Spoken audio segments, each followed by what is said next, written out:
Je lance un appel à l'endroit de la jeunesse. Vous tous qui vous trouvez aujourd'hui par les mêmes situations que j'ai traversées moi autrefois, je veux vous dire en fait que le Seigneur vous aime énormément et que l'amour du Seigneur pour vous en fait surpasse toute autre chose. Le monde ne peut rien vous apporter. L'amour de l'argent ne peut rien vous apporter. Ces hommes à qui vous vous livrez ne peuvent rien vous apporter. Au contraire, ne vous dites pas en vous-même que si vous abandonnez le monde, vos amis, vos prétendants, vos plans de drague, vos sorties et tout, vous ne serez pas à l'aise aujourd'hui. Moi, je suis un témoignage vivant, un témoignage palpable que le Seigneur peut transformer les vies.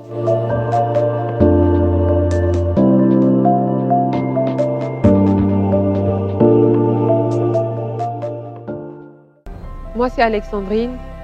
Je suis étudiante. Je suis issue d'une famille séparée dont je suis l'aînée des 2 parents. J'ai 27 ans aujourd'hui par la grâce du Seigneur. Et j'ai rencontré le Seigneur en fin d'année 2016.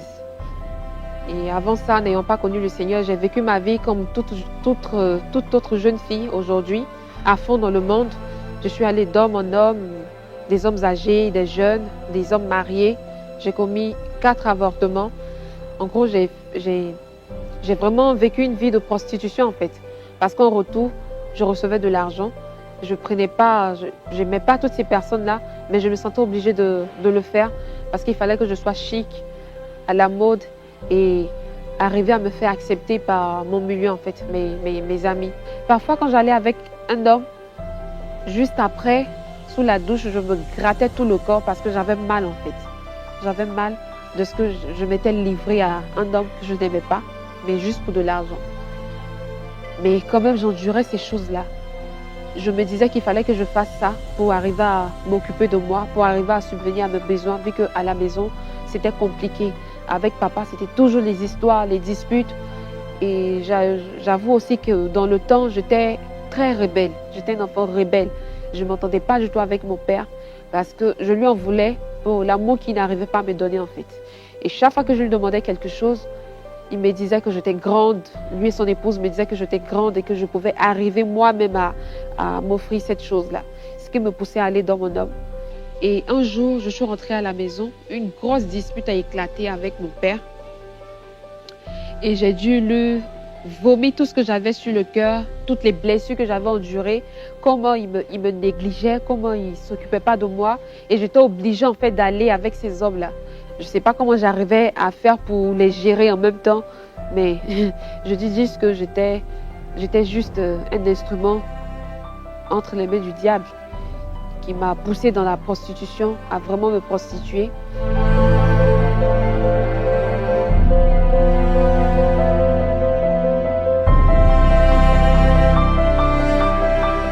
Quand j'ai appris cette attaque qu'il y a eu à Bassam, j'ai vraiment réfléchi, j'ai dit, attends, toutes ces personnes qui sont mortes là, où est-ce qu'elles sont allées, tout ça, si elles connaissaient le Seigneur, je sais qu'on me parle de Jésus, on me parle de l'enfer, on me parle du paradis, si ces choses-là existent, vraiment, si elles n'ont pas connu le Seigneur, vraiment, où est-ce qu'elles sont allées et tout ça, vraiment, c'était difficile. Quelque part en moi, je veux dire, une voix en moi me disait que c'était un jour spécial, un jour qui n'allait pas être comme les autres jours.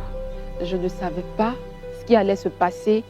Mais j'avais des pensées, j'étais assise là et j'avais des pensées, j'étais vraiment triste. En moi, j'étais très triste.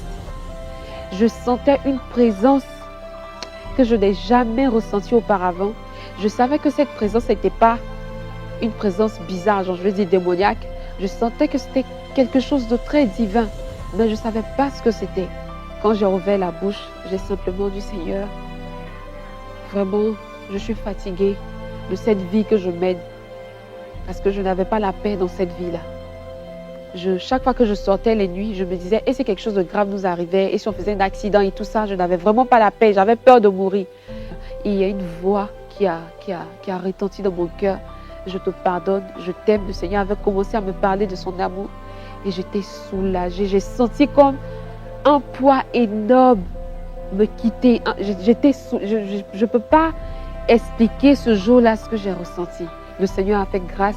J'ai rencontré une assemblée où je suis allée. Dans les débuts, c'était bien. J'étais enseignée, ils ont demandé quels sont ceux qui veulent donner leur vie à Jésus. Quoique j'avais déjà dit oui au Seigneur à la maison, quand je suis arrivée dans cette assemblée-là le dimanche, ils ont lancé l'appel, quels sont ceux qui veulent donner leur vie à Jésus. Je me suis levée, ils ont prié pour nous.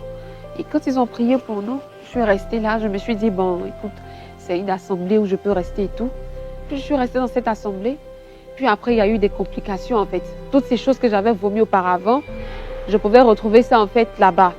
Donc, j'ai commencé à reprendre plaisir à faire ces choses-là, ce qui m'a mené à retomber dans mon vomi. Et quand je suis retombée dans mon vomi, je suis allée avec un jeune et j'ai été enceinte pour la 4e fois. J'étais à 3 avortements, j'étais enceinte pour la 4e fois. Et là, je me suis dit, ça y est, c'est fini. Il n'y a plus de pardon pour moi, c'est fini. Ça là, le Seigneur ne peut jamais plus me pardonner. J'ai déjà dit oui au Seigneur, tout. Je me suis séparée.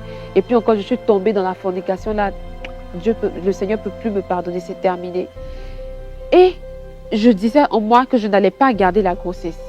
C'est comme ça que je vais perdre mon papa pendant que je suis tombée dans le monde. Et quand il est parti, j'ai commencé à réfléchir, mais vraiment, comment est-ce que ça va se passer pour moi? Vous savez, quand on perd un père, c'est un pilier en fait d'une famille. Quand il n'est plus, quand le père n'est plus, la famille prend un coup. J'étais triste à cause de ce que j'étais retournée dans le monde et à cause de ce que j'allais encore faire pour la 4e fois un avortement. Mes pensées étaient complètement ailleurs. Je disais vraiment, j'avais mal de blesser le Seigneur en fait. Et tout d'un coup, j'ai entendu une voix qui a résonné dans mes oreilles comme ça audiblement. Lève-toi, va dans ma présence, va prier. Et c'est là que j'ai eu l'assurance de me lever maintenant et d'aller dans la présence du Seigneur. Je n'ai pas pu parler, j'ai simplement pleuré. Et j'ai dit, Seigneur, vraiment, je te demande pardon. Je te demande pardon. Quand j'ai commencé à pleurer, quand j'ai commencé à dire, je te demande pardon, le Seigneur a dit, il m'a dit encore, tu savais que je n'aimais pas ces choses-là, mais tu les as commises. J'ai dit, oui, Seigneur, je te demande pardon. Il m'a dit qu'il me pardonne encore cette fois, mais qu'il ne voulait plus jamais que je retourne dedans et qu'il me tendait sa main encore une 2e fois, mais que je devais cette fois vraiment très bien la saisir pour ne jamais la lâcher. Quand le Seigneur m'a tendu encore sa main pour une 2e fois, cette grâce-là, j'ai recommencé à reprendre mes habitudes avec lui, à le prier, à lire sa parole, à méditer sa parole, à écouter des enseignements. Et j'ai dit au Seigneur que je ne voulais plus jamais, mais vraiment jamais retourner dans mon vomi. Et l'amour du Seigneur pour moi, vraiment, il est incomparable. Je suis en paix parce que je n'ai plus besoin d'aller avec un tel aujourd'hui pour avoir un iPhone 6. Je n'ai plus besoin d'aller avec un tel aujourd'hui pour avoir un sac Gucci. Je n'ai plus besoin d'aller avec un tel aujourd'hui pour avoir les derniers cris de make-up et tout ça, paraître aux yeux du monde. Je n'ai plus besoin de ça. Je suis libérée de toutes ces choses-là parce que c'était une souffrance pour moi. Quand je suis tombée dans le monde, c'est lui-même qui est revenu vers moi. Alors que c'est moi qui aurais pu partir vers lui pour dire Seigneur pardon, mais je me sentais tellement mal. Je me disais que je ne pouvais plus ouvrir la bouche même pour adresser une seule prière au Seigneur. Mais le Seigneur s'est déplacé de son trône. Il est revenu vers moi encore, me parler de son amour, me dire qu'il m'aime. Si vous voulez, vous pouvez dire oui au Seigneur. Il va transformer vos vies. Il va faire de vous des personnes libérées. Il va vous enlever ce poids-là, cette souffrance-là. Le Seigneur a besoin de nous.